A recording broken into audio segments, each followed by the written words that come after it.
బాలకృష్ణ గురుస్వామి గారు, అంటే రియాలిటీలో మీరు గోవుల్ని కాపాడడానికి వెళ్ళినప్పుడు లేకపోతే వాటి గురించి మాట్లాడడానికి వెళ్ళినప్పుడు అధికారుల రెస్పాన్స్ ఏ విధంగా ఉంటుంది? ఇక్కడ మనుషులకే దిక్కు లేదు, గోవుల గురించి మాట్లాడారు అన్నట్టుగా ఉంటుందా? లేకపోతే చట్ట ప్రకారం మాట్లాడాలి కాబట్టి 100% దానికి వాళ్ళు రెస్పెక్ట్ ఇవ్వాలి కానీ ఇవ్వలేని పరిస్థితి ఉందన్నట్టుగా ఎలా ఉంటుంది అక్కడ? రఘు గారు, ఇప్పుడు మన మనుషులకు ఏ విధంగా ఆర్టికల్ 21 ప్రకారం జీవించే హక్కు ఉన్నదో స్వేచ్ఛగా, ఈ ఆవులకు కూడా ఆర్టికల్ 48 ప్రకారం వాటికి ప్రతి జంతువుకు కూడా బతికే అధికారం ఉందండి.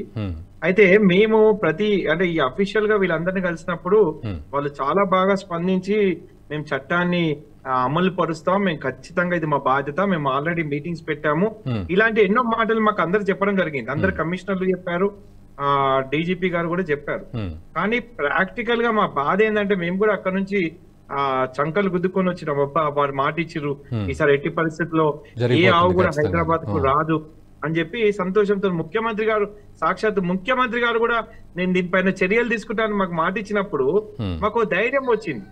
కానీ ఇప్పుడు చూస్తుంటే రోజు మాకు ఇవే ఫోన్లు, ప్రతి పోలీస్ స్టేషన్ మేము ఫోన్లలో మాట్లాడడం, అయ్యా ఈ అంటే ఎద్దులే కదా సార్ వదిలేసినాము, వాళ్ళ దగ్గర పేపర్స్ ఉన్నాయి, ప్రాపర్ పేపర్స్ ఏమున్నాయని కూడా ప్రాపర్ గా చెక్ చేసే ఇది మీకు లేదు. ఒక దగ్గర ఆవు కొన్న రిసిప్ట్ ఇస్తే ఆ ఆవు కొన్న రిసిప్ట్ ని పట్టుకొని వాడు ట్రాన్స్పోర్ట్ చేస్తున్నాడు. ఆ రిసిప్ట్ పట్టుకొని అదే రిసిప్ట్ అనుకొని పోలీస్ వాళ్ళు వదిలేస్తున్నారు. మీరు ఎక్కడైతే సంతలో ఆవు కొంటున్నారో ఆ ఆవులను కొందరేమో మేము పెంచుకోవడానికి తీసుకెళ్తున్నామని అబద్ధాలు చెప్తున్నాం. మన గచ్చిబౌలి పోలీస్ స్టేషన్ లో పెంచుకోవడానికి తీసుకువెళ్తున్నాం అంటే అక్కడ మా గోరక్షక పిల్లలు వాటి కట్టుకొని గచ్చిబౌలి పోలీస్ స్టేషన్ తీసుకెళ్తే వాళ్ళు ఏం చెప్పారంటే, సార్ వీళ్ళు పెంచుకోవడానికంటే నేను అప్పుడు గట్టి చెప్పిన, నేను మీ సైబరాబాద్ కమిషనర్ మాకు చెప్పిండు, ఈ టైంలో బక్రీద్ టైంలో ఒక ముస్లిం వ్యక్తి ఆవులను పెంచుకోవడానికి తీసుకుపోతున్నారు అనేది మీరు కరెక్ట్ కాదు, మీరు ప్రాపర్ పేపర్లు ఏమున్నాయో ఫోన్ లో నాకు చెప్పండి, చూపించండి అని చెప్పి గట్టిగా, లేదంటే నేను ఈ విజువల్స్ అని నేను కమిషనర్ గారికి పెడతా అని గట్టిగా ఫోన్ లో అన్నాక ఆయన అప్పుడు దాని మీద కేసు చేసిండు. వాళ్ళు అప్పుడు ఇల్లు స్లాటర్ కు తీసుకుపోతున్నారు, అక్కడ ఎంక్వైరీ గట్టిగా చేస్తే పోలీసు వాళ్ళు అనుకుంటే ఎంతసేపు అండి రఘు గారు, గట్టి ఎంక్వైరీ. ఇప్పుడు భయం అంతా ఏంటంటే, ఒక వర్గానికి చెందిన వాళ్ళు ఒక పోలీస్ స్టేషన్ లో ఆవులను ఎద్దులను పట్టుకున్నారంటే అక్కడ 100 మంది వచ్చేస్తారు. ఇప్పుడు మన గోరక్షకులకి వీళ్ళ 2-3 అక్కడ పోతే వాళ్ళపైన కేసులు బుక్ చేస్తారు, వాళ్ళని భయపడిపిస్తారు. మన ఉప్పల్ పోలీస్ స్టేషన్ పరిధిలో మా గోరక్షక పిల్లగాన్ని ఆ ఎస్ఐ బాగా కొట్టిండు, మేము చూసుకోమని. మీరు కరెక్ట్ గా పనిచేస్తే మా పిల్లలు రాత్రింపగలు మేలుకొని రోడ్ల పైన పడుకో ఉండి ఎందుకు మా పిల్లలు ఇంత పెద్ద ప్రాణాన్ని చెలగాట మారుతూ ప్రాణాన్ని పరంగా పెట్టి ఇట్లా చేయాల్సిన అవసరం ఏముంది? మేము నమ్ముకున్న గోమాత, అందరికీ అవసరమైన గోవులు అతి కిరాతకంగా చంపబడుతున్నా అని చెప్పి వాళ్ళ ప్రాణాలను అడ్డుపెట్టి మరి ఈ రోజు రాత్రింపగలు మేల్కుంటున్న సందర్భాలు. కానీ పోలీసు వాళ్ళు మాత్రం ఎట్టి పరిస్థితిలో సహకరిస్తలేరు, చాలా ఇబ్బందులు పడుతున్నాం.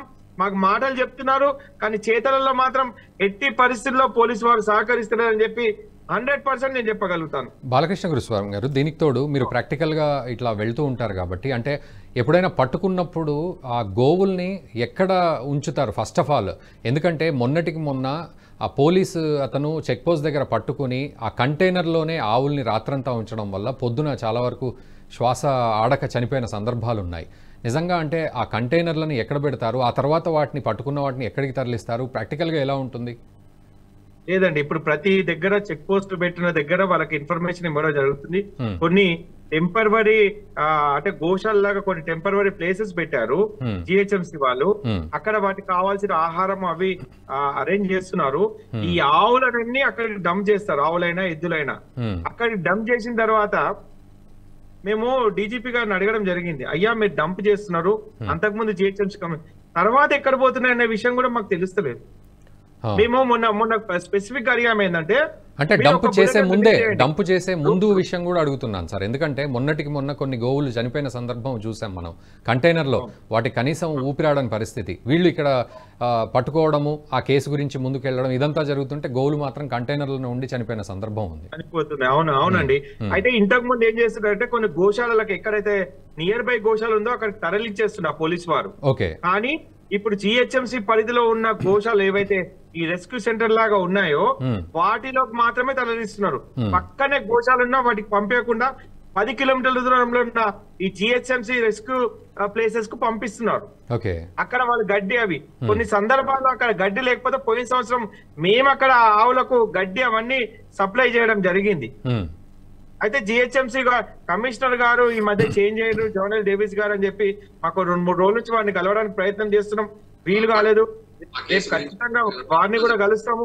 ఎందుకంటే వారి బాధ్యత వారికి గుర్తియాలి. ఎందుకంటే ఈ ఆర్టికల్ జిహెచ్ఎంసి యాక్ట్ ప్రకారం ఏదైతే ఉందో ఖచ్చితంగా ఒక ఆవు అయినా ఎద్దైనా సిటీలోకి ఎంటర్ కావాలంటే ఆ కమిషనర్ గారి అనుమతి ఉండాలి. కాబట్టి వారిని కూడా కలిసే ప్రయత్నం ఖచ్చితంగా చేస్తామండి. ఓకే, ఈ వీడియో మీకు నచ్చినట్టయితే లైక్ చేయండి, 10 మందికి షేర్ చేయండి. అలాగే కామెంట్ల రూపంలో మీ అభిప్రాయాలను మాతో పంచుకోండి. Nationalist hub group of channels ను సబ్స్క్రైబ్ చేసుకుని తెలుగునాట జాతీయవాద జర్నలిజాన్ని ప్రోత్సహించండి. ఈ వీడియో కింద ఉన్న బెల్ ఐకాన్ పై క్లిక్ చేయడం మర్చిపోవద్దు.